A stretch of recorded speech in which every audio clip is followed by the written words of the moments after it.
Hello, I'm Peter Fischl. I'm the exploration manager for Westhaven Gold Corporation. Westhaven Gold is a junior Vancouver-based mining company. We're active in southern British Columbia, looking for gold in the Spences Bridge Gold Belt. So we have 4 projects in that area. Peter, thanks for the introduction. Good to see you again.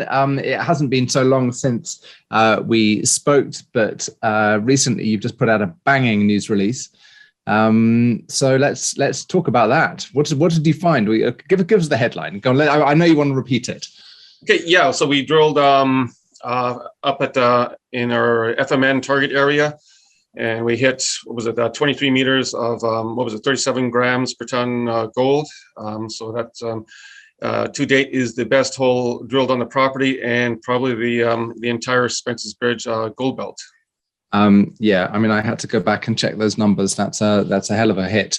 Low sulfidation epithermal gold deposits are famous for bonanza grade. You know, Hishikari is the one we all studied at university. And I think that, you know, that what you've just hit qualifies as a bonanza grade. I think perhaps it'd be really useful if you could just go to a map. If you could give us a map of kind of just show us where that drill hole is and put it into context relative to where the main resource is. And what we'll be talking about today is what this means for your interpretation of the resource and what you're going to be doing going forwards. Yes. Okay. I'll just go to find a map here. Okay. So let's go down here. The last time I spoke to you, you were in the field office. Okay, so yes. There we go. So those are the 4 projects, and we're talking about Shovelnose, which is the one down in the south, yeah? Yes. Yeah. So, okay, so there we are. Shovelnose, our flagship property, 30 kilometers to the south of Merritt, just 20 minutes off a 6-lane highway, which is quite convenient. To the west, we have the Prospect Valley, about 30 kilometers to the west. And then right near, just north of the town of Lytton, we have Skoonka Creek. And then about 12 kilometers north of Lytton, we have the Skoonka North. So these 4 projects, these are all focused on these epithermal gold silver systems, which is our main focus in these Spences Bridge Gold Belts, which just a quick aside here. So the belt, it's a belt of volcanic rocks, about 110 kilometers long, stretching from near Princeton all the way up to the northwestern near Lillooet, and it's a belt of the mid-Cretaceous volcanics formed in a continental arc setting that are very prospective for hosting epithermal gold-silver systems. So yeah, this is the main driver for exploration in this area. So yeah, so that's the Spences Bridge Gold Belt. It doesn't have a long history of exploration. It was only back in the early 2000s when the BC Geological Survey started doing these regional stream sediment sampling programs in this area. They started uncovering very anomalous samples. So in 2003, 2004 is when there was a bit of a staking rush on a number of projects in this region, including the Shovelnose project, which I think it was staked in 2004. And there was a couple of previous operators doing some grassroots exploration work on it. Westhaven took it over in 2011. And then 2011 is when the first bit of drilling started on Shovelnose. And it's been drilled every year by Westhaven since 2011. So it's had over a decade of drilling now. The first half of that decade, I guess, we're getting some sniffs, but nothing really no real fire. So in spring of 2017, we brought in that epithermal expert, Dr. Jeff Hedenquist, and his 2 key recommendations were to do some detailed ground magnetic surveys and do a bunch of TerraSpec work, looking at the clay mineralogy and to try and identify zones of upflow to try to pick out where there might be a gold-bearing hydrothermal system. So we did this, and then I guess. Sorry, can you just do you have a slide on the TerraSpec or not?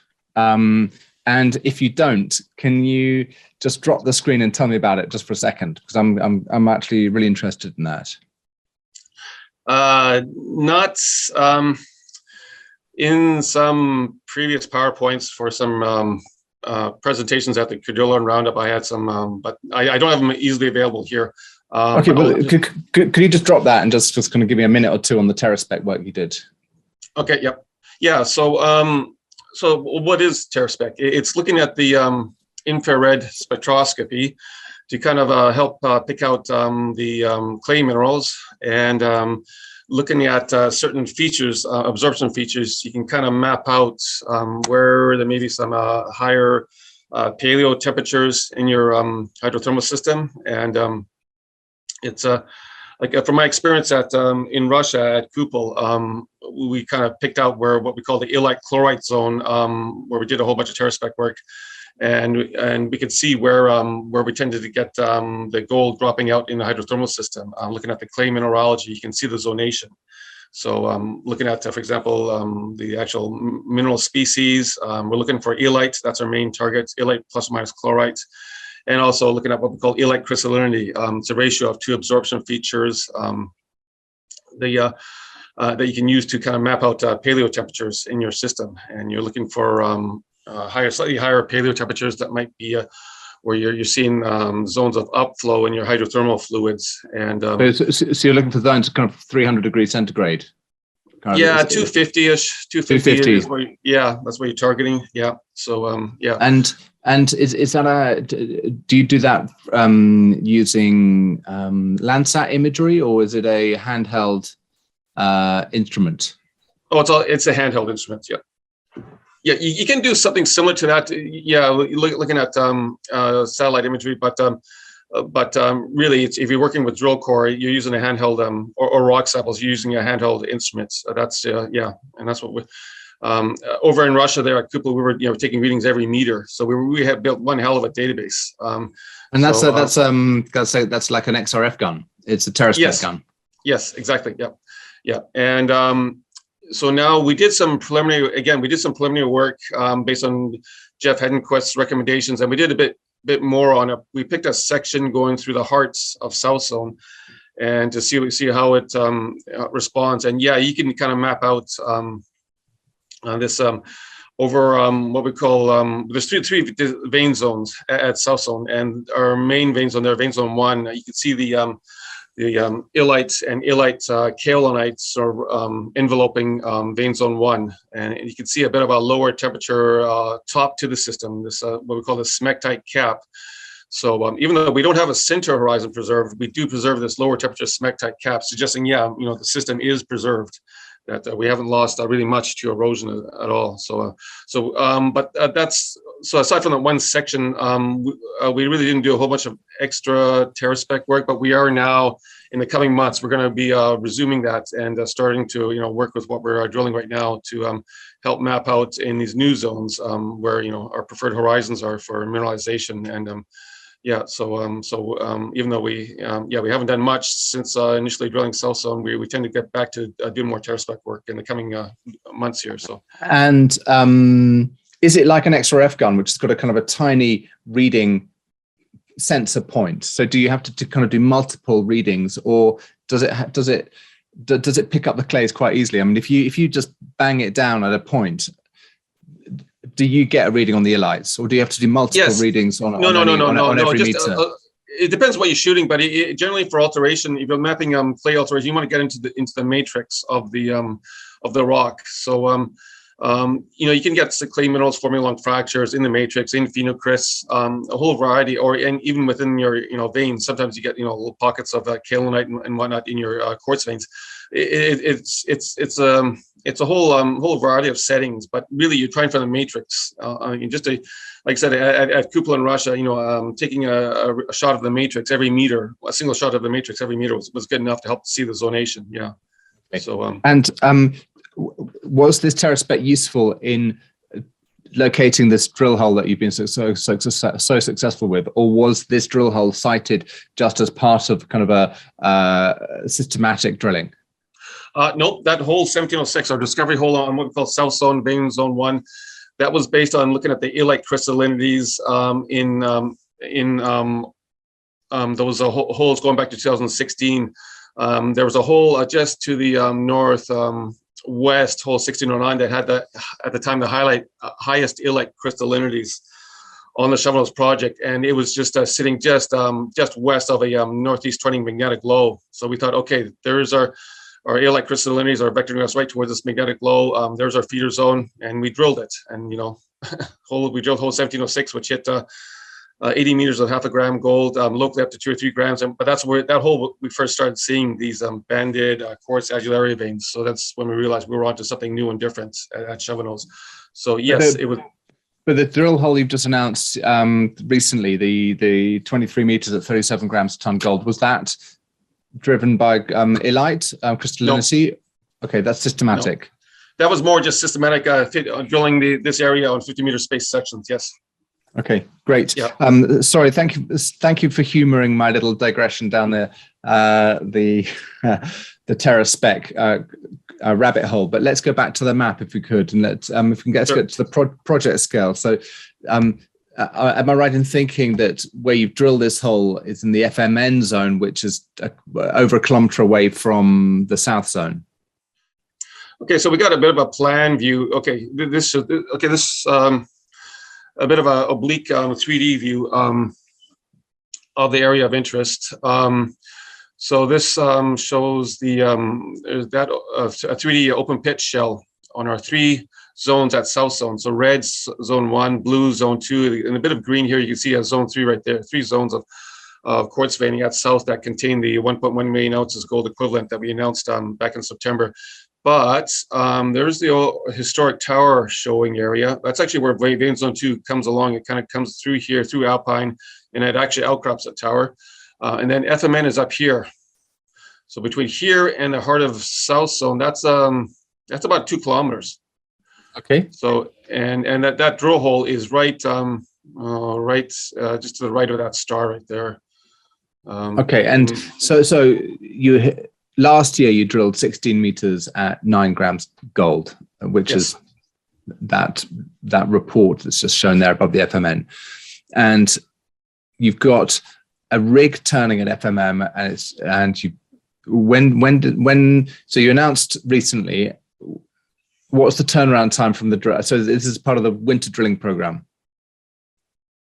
Well, yes, but we saw what, we recognized that what we were seeing in drill core pretty quick, that we had something significant here. So we did a rush. So it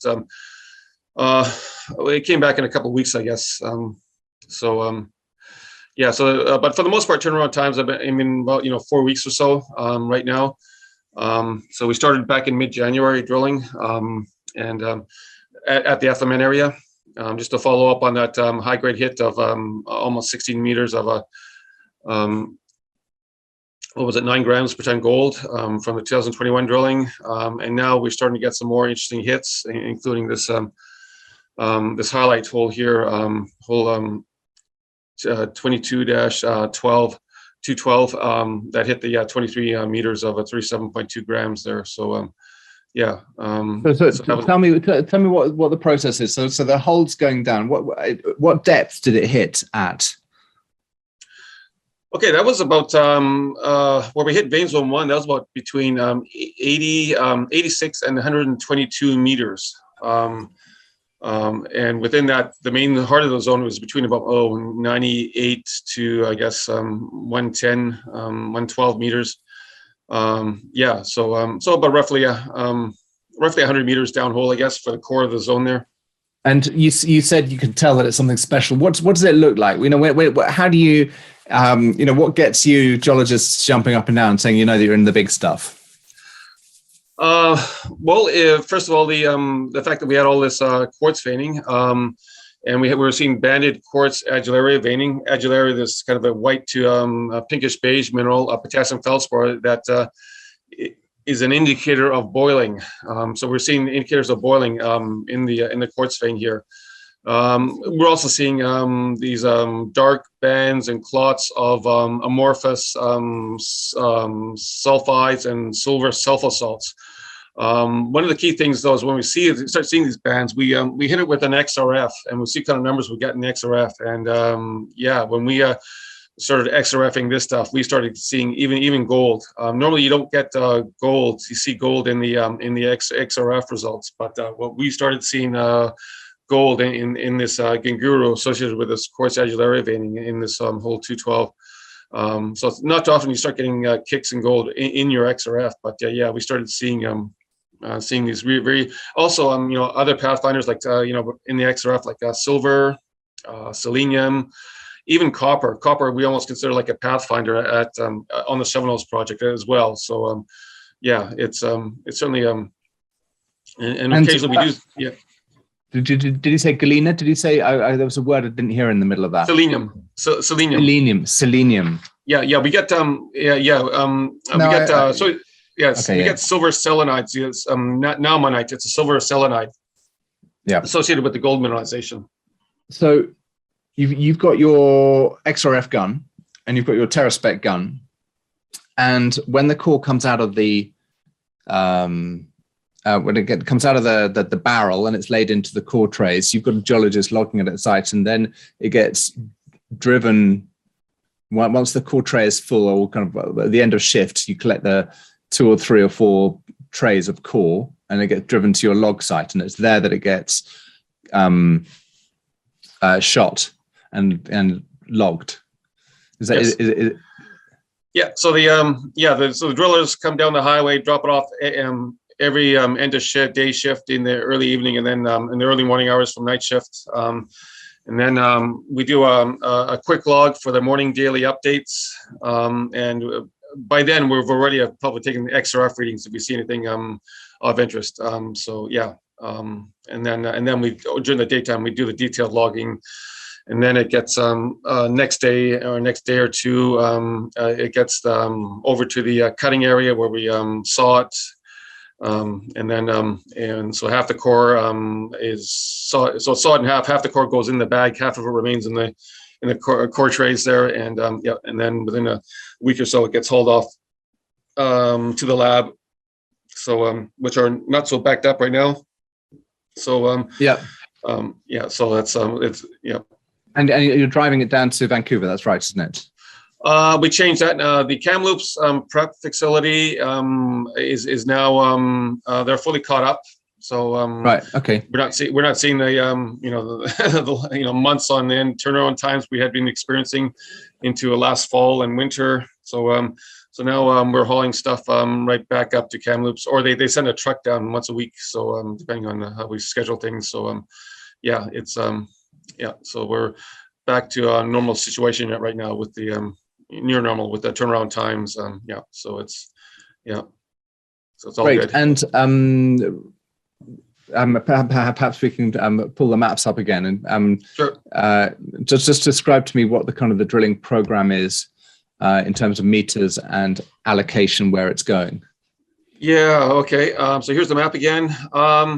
Yeah. So so we started again with one drill in mid-January at the FMN. Plugging away weeks ago, we started a second drill in the what we call the Alpine area. Yeah. So we, through 2021, we were doing this resource drilling through the south zone area where you see this open pit shell, trying to bring the drill spacing up to about 50-meter spacings, and we can. And through last fall, we continued to plug away drilling on these 50-meter space sections, even though by then we had done a cutoff in terms of what holes are going to be used to include in that resource estimate. So, yep. But anyway, so September of last year, we released that resource estimate of 1.1 million ounces gold equivalent in the 3 vein zones. But we kept plugging away into the Alpine area on these series of northeast trending sections, and we continued drilling into a vein zone 2, the blue, which actually comes through Alpine and extends all the way over to Tower. So, and on one of the last holes of this resource drilling last fall, drilled in October, we hit this interesting looking vein, quartz breccia vein at the start of vein zone 2. And in February, we finally got results back, and we hit over 3.13 meters. We got like 45 grams per ton gold. Very close, only like 40 meters down hole. So then we realized, well, we got to do some follow-up work. So So 3 weeks ago, we started up a second rig, and we're now drilling step outs to the northeast and to the northwest around that hole that hit 3 meters of 45 grams per ton gold. So we hope to be able to add to that resource estimates. So we're actually drilling within the footprint of the that resource estimate, but we're drilling. We had recently through the late fall drill holes that were including this hole that hits 3 meters of 45 grams. Those aren't those holes there were not included in the current resource estimate. So at some point we'll update the resource estimate to include the new drilling and to include that high grade hit there. And so we've been stepping out to the northwest on 50-meter space sections and to the northeast on drilling up dip on that vein zone. And we're getting similar looking geology as to what we hit in that hole that ran 3 grams over 3 meters of 45 grams per ton gold there. So why are you drilling to the northeast? Because if you hit it shallow in that hole, surely you haven't got much run room up dip. Well, when I say up dip, this thing's only dipping about it's only about dipping about 10 to 20 degrees.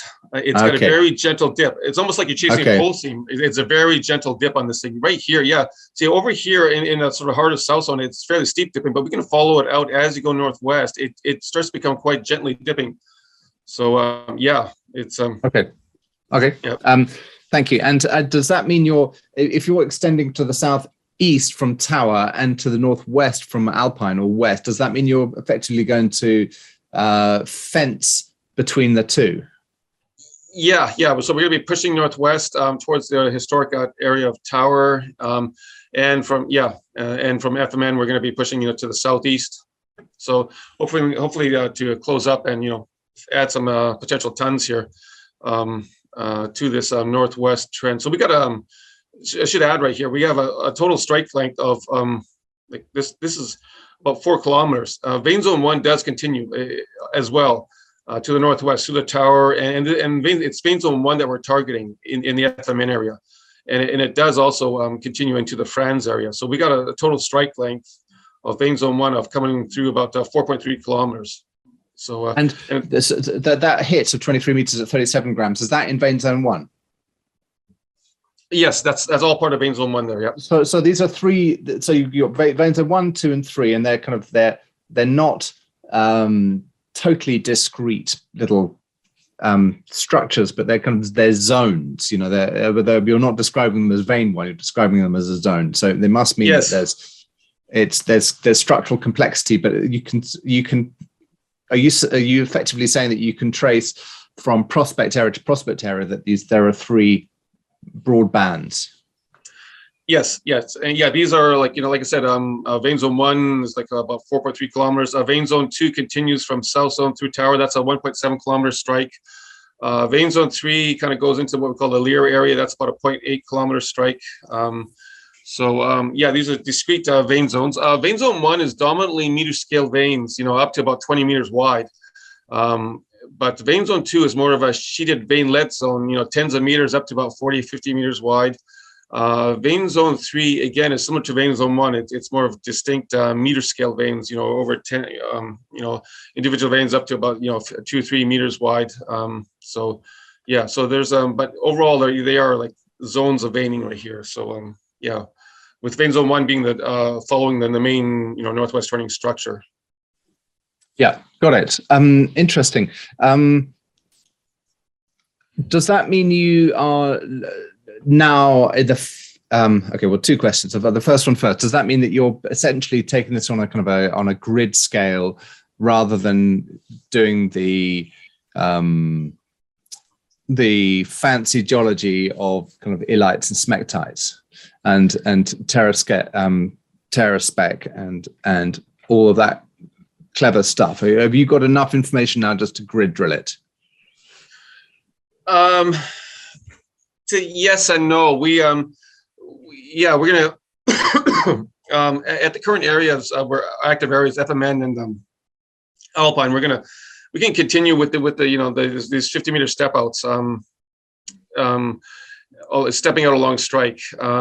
But we're still going to have to do some more grassroots type exploration, stepping out, especially when we step out to the northwest of France. We intend to step out northwest and to along strike and so we'll still be doing, looking at all the geoscience, pulling in, all the tools that, are available to us. But for now at FMN and at Alpine, we're going to kind of keep on this systematic 50-meter space step outs. Yeah. Got it. Thank you. And I've completely forgotten what the other question was. Never mind. I got the brain like a goldfish. What next? So you're going to just keep drilling and update the market on a regular basis, and that the plan is to drill for the first. Remind me of the kind of the overall meterage you're aiming to do this year. Minimum about 20,000 meters. Last year we drilled just over 40,000 meters in 103 holes. Right now, we're going to do a minimum of 20,000. There is a third drill on site if we need it. So we may ramp, depending on also our funding situation. We currently have about, I guess, 3 million in the bank. With 2 drills, that'll take us into at least to the maybe into the summertime, maybe third quarter, with 2 drills. But at some point we'll be coming and probably coming into the market to do another financing. But yeah, we're looking minimum 20,000, maybe 30,000. We'll see for meters drilled. Yeah. Well, there's no doubting the correlation between putting out good results and share price performance. I mean, your stock jumped, whatever it was, 70% or thereabouts on that intersection. So let's hope there's more to come. That will only add value to your enterprise. The question I wanted to ask was that in the news release, that there's a cross section of the drill hole, which looks as if it's relatively complex in section. Do you have? Hang on. Let me just. I believe this is it right here. Okay. Yeah, we got that section right there. So, I wondered if you could talk me through that a bit. Okay, so we've got holes at where we have assays for holes 211, this uppercut right here, and this lower hole, the undercut, and so we initially drilled hole 211.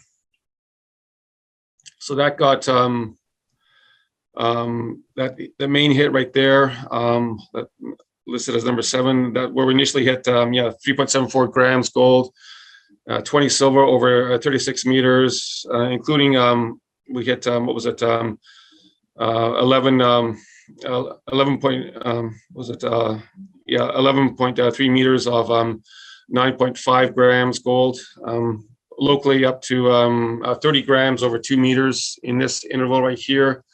Up high, we hit a lower grade section. About 42 meters of 1.16 grams. This is actually this breccia. We get this at FMN. We get this what we call this heterolithic breccia. It's a post vein breccia, but it can carry mineralized quartz vein fragments that are picked up when we're cut through vein zone 1. So it's a secondary target at FMN. It can be mineralized. You get like in the case of what we saw in the upper part of hole 211 right here. Interestingly, this is all within fairly close to surface. Over at South Zone, we get up to 100 meters of glacial till. Here it's 10, 20 meters of cover. So this is all potentially easily open pittable. So these broad intercepts, lower grade intercepts that we're seeing in the hydrothermal breccia, actually heterolithic breccia, I should say, these are probably phreatomagmatic breccias related to intrusions of some of these rhyolite dikes. But they are carrying mineralized quartz fragments up to like half a meter or so in size. So we do get grade in this heterolithic breccia. So this will add to the open pit potential to this FMN area. But the heart of vein zone 1 down here, in this uppercut we hit, it was that 3.74 grams over 36 meters right there. So drilling below it, we hit, we caught some of the breccia again. It was a narrower intercept, like 1.2 grams over 13 meters by the 2 there. But then we got some down in the core of the vein zone, that's where we hit that 23 meters of 37 grams gold right there. And then there's kind of these lower grade shoulders, in part occupied by these hydrolithic breccias coming through. So the core right there, again, that was it was quite a spectacular hit. So that turned out to be about 850 gram meters. So that'll do it. So that was quite the that was the best intercept so far on the Shovelnose property. So I see that the vein. So this is quartz vein zone 1. It's subvertical here. Yes. And in fact, it's actually looking as if it's dipping slightly towards the northeast, whereas that's correct. At Alpine, it's shallowly dipping to the southwest. Yeah, everything at vein zone 1 is moderately dipping to the southwest. Vein zone 2, moderate to shallow dipping southwest. Vein zone 3, kind of steep to the west. So this is slightly different in terms of dip here. Yeah. So it's just kind of a roll. It's kind of swinging. Yeah, it's mostly near vertical. Dipping slightly in places. It does go slightly towards the southwest, further along strike. To the northwest, but in this particular area, it's almost it's a very slight dip towards the northeast there. Yeah. Great. Well, thank you very much for that update. I continue to learn about Shovelnose and the project. Is there anything else that we need to talk about today? Because to me, it looks as if you've just got some really good stuff, and you've just got to keep drilling. Yeah. So a quick look at our long section. So there's that 4 kilometers. This thing is a bit outdated right now. I'm in the process of doing a bit of an update. So this is where we're drilling right now. There's that highlight hole right there, right between these 2 lobes of mineralization. So, initially, this is based on what we had from where we finished up last year. So on this long section here. So there's that purple right there's open pits at South Zone. And then here's FMN, a couple kilometers northwest. So it was just a matter of getting back here and just systematically drilling through this area on 50-meter spacings, and then that's and where we hit was right between these 2 lobes of mineralization that we had defined towards the end of last year at FMN. So it's kind of interesting. It's just a matter of getting there and getting down there with the drill bit and just systematically plugging away, and we're getting some nice surprises here. So certainly so that's a really good point, because if you were kind of over-interpreting this and putting too much credence on the trend you've already defined, you might not have just drilled in between the gaps. You might have just chased those 2 kind of high-grade contours down to the down the page and off to the southeast. But by being systematic, you actually covered off the gap in between where you've got no data. Yes, exactly. Yep. Yeah. So again, just a matter of just plugging away. We knew the vein zone. We knew we'd catch vein zone in the vein zone 1 there, but as for the width and the grade, it's just a matter of getting the drill bit down there. So, yep. Good. Well, keep going. More of that, please. Yep. Yeah. We'll keep plugging away here. Yep. Certainly. And as we for the next few weeks, we're going to keep migrating towards the southeast there. So I'm trying to get some more holes in this area right here, and who knows, maybe even further towards the historic tower area. So things to come here hopefully. So Peter, thank you for showing me those figures. That's really helpful. Great. Well, let's leave it there then. It's been a fascinating update. I've learned so much more about the project, and those results you've got at the FMN zone, just fantastic. And I look forward to seeing how the progress goes through the rest of the year. Thank you very much. Bye now.